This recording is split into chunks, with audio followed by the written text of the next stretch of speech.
Sveiki, mėly bičiuliai, su jumis sveikinasi Jaunimo naujienos.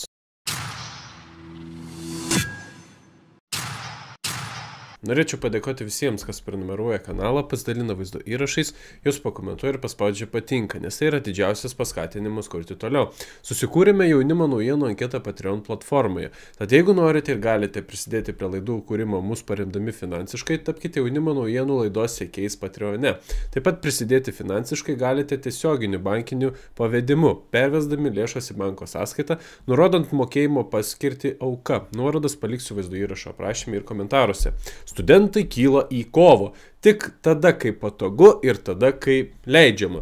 Paskaitykime visą tekstą. Vytauto didžiojo universiteto studentų atstovybė reiškia stiprų nepritarimą Vytauto didžiojo universiteto, kitaip tariant, vadovų, politikos mokslų ir diplomatijos fakulteto dekano profesoriaus daktaro Šarūno Liekio viešiems pasisakymams. Sausio 27 dieną profesorius daktaras Šarūnas Liekis dalyvavo kanalo Komentaras TV laidoje, kurioje sakė Lietuvos užsienio politikai prieštaraujančias vadų etikos kodeksą pažeidžiančias mintis.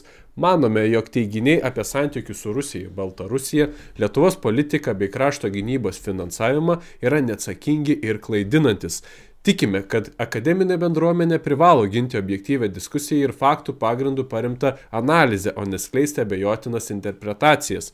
Raginame VDU vadovybę įvertinti šią situaciją ir imtis atitinkamų veiksmų. Universiteto reputacija negali būti siejama su neatsakingais pareiškimais. Prašome užtikrinti, kad politikos mokslų ir diplomatijos fakulteto studentams būtų suteikiamas kokybiškas, profesionalus ir objektyvus išsilavinimas.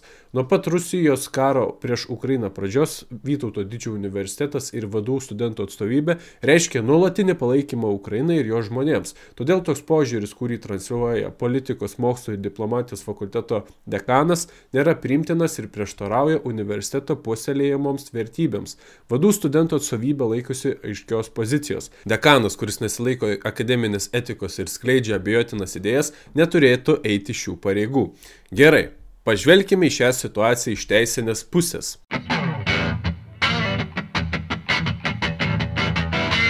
Visų pirma, kas nustatė, kad Šarūnas Liekis pažeidė VDU etikos kodeksą? Studentų atstovybė ar VDU etikos komisija? Pagal viešai prieinamą informaciją į etikos komisiją tik pirmadienį kreipėsi universiteto rektorius. Tad konstatuoti, kad buvo pažeistas VDU etikos kodeksas, turi teisę tik VDU etikos komisija, o ne studentų atstovybė. Dar įdomiau, kad studentų atstovybė kaltina Šarūną Liekį pažeidus VDU etikos kodeksą, išsakius Lietuvos užsienio politikai prieštaraujančias mintis ir nepatikė nei vienos Šarūno Liekio citatos.